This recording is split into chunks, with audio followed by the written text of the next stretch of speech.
Hello everyone. आज अपन अमेरिकी राष्ट्रपति के अधिकार, कार्य और शक्तियों के ऊपर चर्चा करेंगे। सबसे पहले अपन देखते हैं कि अमेरिका जो आज वर्तमान में एक महाशक्ति है, कहा जाता है कि अमेरिका का जो राष्ट्रपति है वो विश्व का सबसे शक्तिशाली राष्ट्रपति है, क्योंकि उसके पास अनेक शक्तियाँ उसको मिली हुई है। अमेरिका में अध्यक्षात्मक शासन व्यवस्था होने के कारण वहाँ पर वास्तविक और नाममात्र जैसी कोई कार्यपालिकाएं नहीं पाई जाती, बल्कि एक ही कार्यपालिका है, वास्तविक कार्यपालिका। और कार्यपालिका संबंधी जो शक्ति है वो वहाँ पर राष्ट्रपति में ही निहित होती है। जैसे संसदीय शासन व्यवस्था है, ब्रिटेन में है, भारत में है। तो यहाँ शासन के एक तरीके से दो केंद्र हो जाते हैं कि एक वास्तविक कार्यपालिका होती है और एक नाममात्र की। राष्ट्रपति नाममात्र के रूप में कार्य करता है और भारत का प्रधानमंत्री मंत्रिमंडल का वास्तविक अध्यक्ष और शासन की जो समझ शक्तियाँ होती हैं उनका प्रयोग करता है। लेकिन अमेरिका में ऐसा नहीं है। वहाँ पर अध्यक्षात्मक शासन व्यवस्था होने के कारण राष्ट्रपति ही शासन का अध्यक्ष होता है। अब अपन सबसे पहले देखते हैं अमेरिकी राष्ट्रपति की कार्यपालिका संबंधी शक्तियाँ। कार्यपालिका संबंधी शक्तियों में अपन देखते हैं कि संविधान की जो धारा 2 है उसमें लिखा हुआ है कि सरकार की कार्यपालिका शक्ति का जो निवास है वो राष्ट्रपति में होगा। यानी सरकार की समस्त कार्यपालिका शक्तियां हैं उनका प्रयोग राष्ट्रपति के द्वारा ही किया जाएगा। अब कौन कौन सी कार्यपालिका शक्तियां हैं जो राष्ट्रपति द्वारा की जाती है। सबसे पहले अपन देखते हैं शांति व्यवस्था बनाए रखना। देखिए, संघ सरकार की कार्यपालिका का अध्यक्ष होने के कारण राष्ट्रपति की एक तरीके से पूरी जिम्मेदारी बनती है कि वह संपूर्ण देश में शांति और व्यवस्था बनाए रखे। यदि अमेरिका के जो 50 राज्य हैं उन किसी भी राज्य में अशांति फैल जाए, हिंसा या अराजकता की स्थिति पैदा हो जाए, तो यह हो सकता है कि वहाँ का विधानमंडल या वहाँ का राज्यपाल राष्ट्रपति से ये अपील करे, गुजारिश करे कि आप संघीय सेनाएं भेजकर हमारे यहाँ शांति स्थापित करें। और यदि राज्य द्वारा ऐसा नहीं किया जाता है तो राष्ट्रपति स्वयं पहल करके भी वहाँ पर सेना भेज सकता है। और राज्य, क्योंकि संविधान की जो भावना है या संविधान के अनुसार राष्ट्रपति को जो जिम्मेदारी दी गई है उसके अनुसार कि प्रत्येक राज्य की जो लोकतांत्रिक राज्य की जो सरकार है उसको ढांचे को बनाए रखे और राज्य की बाह्य आक्रमण से और आंतरिक जो भी अशांति है उससे रक्षा करे, ये संघ सरकार का दायित्व है। और क्योंकि संघ सरकार का प्रमुख राष्ट्रपति होने के कारण राष्ट्रपति के पास ये शक्ति निहित है। दूसरा अपन देखते हैं कानूनों व न्यायिक निर्णय को लागू करना। देखिए, कांग्रेस, वहाँ की जो संसद है उसको कांग्रेस नाम से जाना जाता है। तो कांग्रेस द्वारा बनाए गए कानून को लागू करने की जिम्मेदारी किसकी है? राष्ट्रपति की। जितनी भी संधियाँ होती हैं, समझौते किए जाते हैं, चाहे वो अंतर्राष्ट्रीय स्तर पर दूसरे देशों से किए जाए या राज्यों के बीच में आपस में समझौते होते हैं, तो इन सब को लागू करना, कानूनों को और संधिया समझौतों की ये कार्य भी राष्ट्रपति का है। उसके बाद में अपन देखते हैं नियुक्ति व पद मुक्ति की शक्ति। इसमें देखिए, मंत्रिमंडल के जो सदस्य होते हैं, जो मंत्री होते हैं, उनकी नियुक्ति राष्ट्रपति द्वारा की जाती है। दूसरे देशों में जो राजदूत होते हैं, आयोगों के जितने भी आयोग होते हैं उनके अध्यक्ष, संघीय आयोग, लोक सेवा आयोग, जो भी राज्य लोक सेवा आयोग, उनके अध्यक्ष और सदस्यों की नियुक्ति राष्ट्रपति द्वारा की जाती है। और तीनों जो सेनाएं होती है उन सेनाओं के प्रमुख जो भी अधिकारी है उनकी नियुक्तियां भी राष्ट्रपति द्वारा ही की जाती है। यहाँ पर हालांकि अमेरिका के संविधान में जो व्यवस्था की गई है उसके अनुसार सीनेट का समर्थन जरूरी होता है। कांग्रेस का जो दूसरा सदन है सीनेट, कि राष्ट्रपति इनकी नियुक्ति करने से पहले सीनेट से समर्थन ले, और वहाँ पर एक सीनेट की शिष्टता प्रचलित है जिसके अनुसार सीनेट ज़्यादातर इसको समर्थन देती है। अब नियुक्तियां राष्ट्रपति करता है, साथ ही उन पदाधिकारियों को जिनको वो नियुक्त करता है कार्य करने के लिए, उनको हटाने का अधिकार भी राष्ट्रपति को प्राप्त है। उसके बाद अपन देखते हैं मंत्रिमंडल संबंधी शक्ति।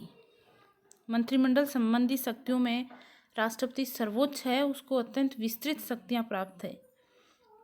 देखिए, अभी अपन ने थोड़ी चर्चा की थी, संसदीय शासन व्यवस्था में मंत्रिमंडल का निर्माण, जो संसद का निम्न सदन होता है, लोकप्रिय सदन होता है, उसके द्वारा उसमें जिस दल को बहुमत मिलता है उस दल द्वारा सरकार बनाई जाती है और उस दल का जो नेता होता है वो प्रधानमंत्री बनता है और प्रधानमंत्री के द्वारा मंत्रिमंडल का निर्माण किया जाता है। और जो मंत्रिमंडल के सदस्य होते हैं वो लोकसभा से, जैसे अपने भारत का उदाहरण लें तो लोकसभा से, राज्यसभा से, या वो संसदीय शासन व्यवस्था में संसद के सदस्य होते हैं। लेकिन अमेरिका में क्योंकि अध्यक्षात्मक शासन व्यवस्था है, इसलिए कार्यपालिका और व्यवस्थापिका का सीधा संबंध नहीं पाया जाता। कार्यपालिका के सदस्य यानी मंत्रिमंडल के जो मंत्री है वो व्यवस्थापिका में से नहीं चुने जाते। ये पूरी तरीके से राष्ट्रपति के ऊपर निर्भर है कि वह किन व्यक्तियों को मंत्री बनाता है। तो मंत्रियों की नियुक्ति, मंत्रिमंडल का नेतृत्व है, विभिन्न विभागों, जो मंत्रिमंडल से संबंधित जितने भी विभाग हैं उनकी नीतियों का निर्माण करना, निर्धारण करना, ये सब राष्ट्रपति के अधीन है, राष्ट्रपति द्वारा ये किया जाता है। उसके बाद अपन देखते हैं क्षमादान की शक्ति। संघीय कानूनों के विरुद्ध, देखिए वहाँ पर भी संघात्मक शासन व्यवस्था है, शक्तियों का विभाजन किया गया है, संघ सूची के अलग विषय है, राज्य सूची के अलग विषय। तो संघीय कानूनों के विरुद्ध अपराध करने वाले जो व्यक्तियों को क्षमादान प्रदान कर सकता है। सेनाओं का प्रधान सेनापतित्व करना, यानी तीनों जो सेनाएं हैं अमेरिका की, उनका प्रधान सेनापति भी कौन होता है? राष्ट्रपति ही होता है। और राष्ट्रपति द्वारा ही युद्ध की या फिर शांति की या किसी दूसरे देशों से किसी प्रकार के शांति समझौते करने हैं तो वो राष्ट्रपति द्वारा ही किए जाते हैं। युद्ध की घोषणा यदि है तो वो राष्ट्रपति द्वारा ही की जाती है।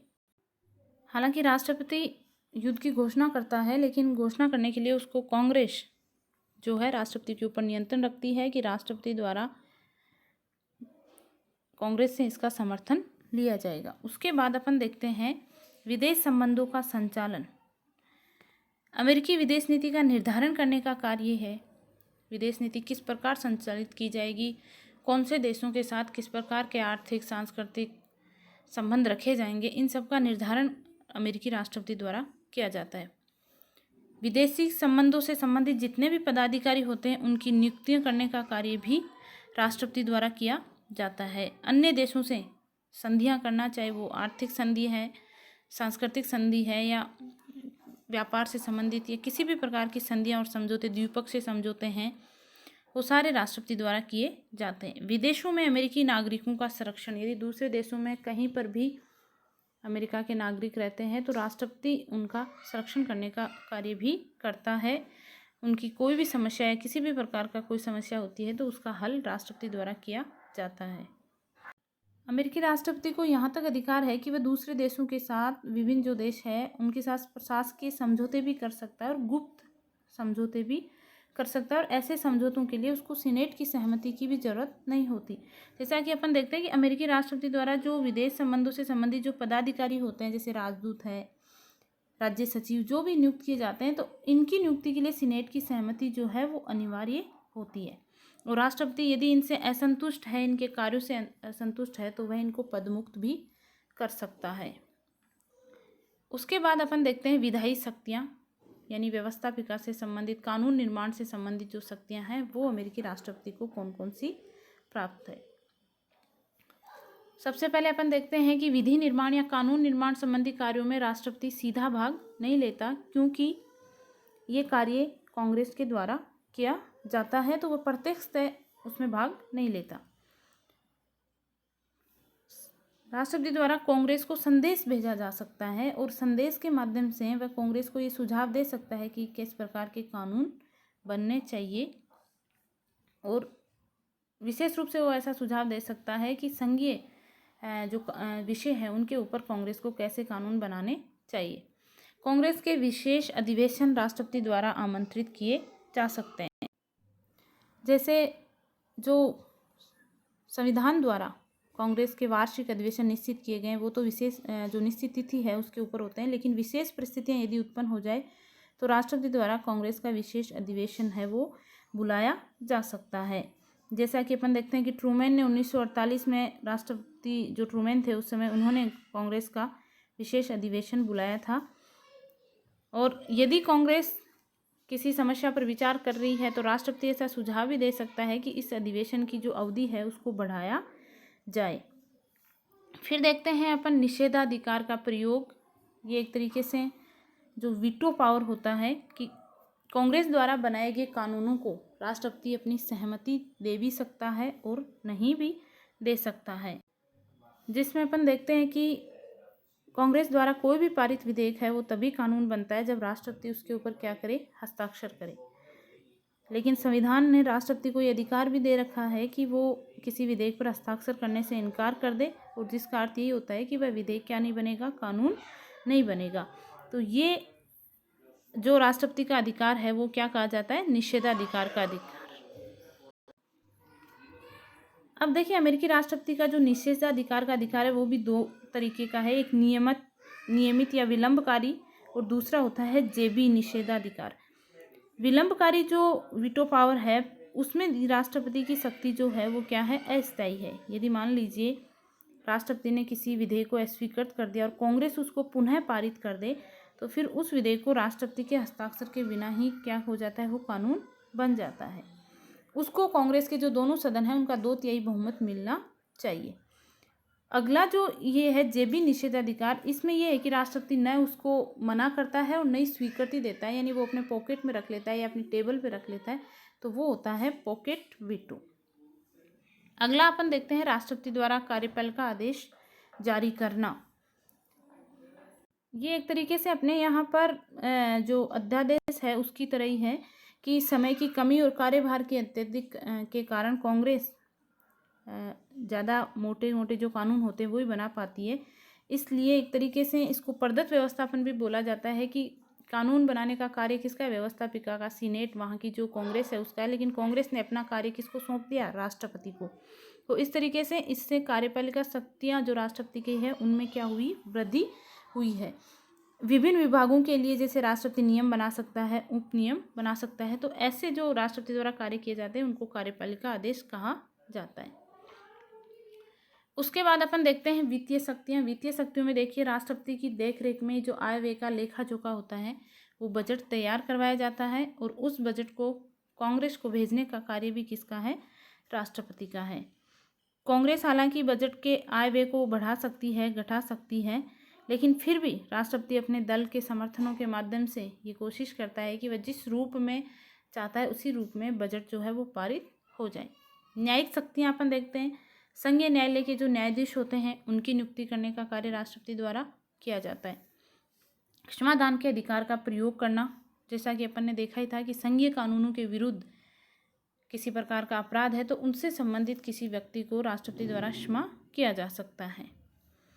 इसके अलावा अपन देखते हैं दल के नेता के रूप में राष्ट्रपति की क्या शक्ति है। दल की नीतियों का निर्धारण करने में या फिर प्रशासकीय नीतियों के लिए दल का सहयोग प्राप्त करना, यानी दल का भी वो विशेष रूप से दल के जो कार्य होते हैं वो कार्य करता है।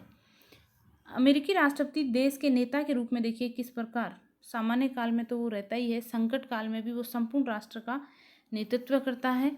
आंतरिक और जितने भी विदेशी मामले होते हैं उनमें भी राष्ट्र का प्रतिनिधि अमेरिका का राष्ट्रपति ही होता है, क्योंकि अध्यक्षात्मक शासन व्यवस्था होने के कारण वहाँ पर राष्ट्राध्यक्ष, शासनाध्यक्ष, राष्ट्रपति होता है। तो वह देश के नेता के रूप में भी, चाहे संकट काल हो चाहे सामान्य काल, एक नेता के रूप में कार्य करता है, पूरे संपूर्ण राष्ट्र का नेतृत्व करता है। आंतरिक और विदेशी मामलों में भी वह राष्ट्र का प्रतिनिधि होता है।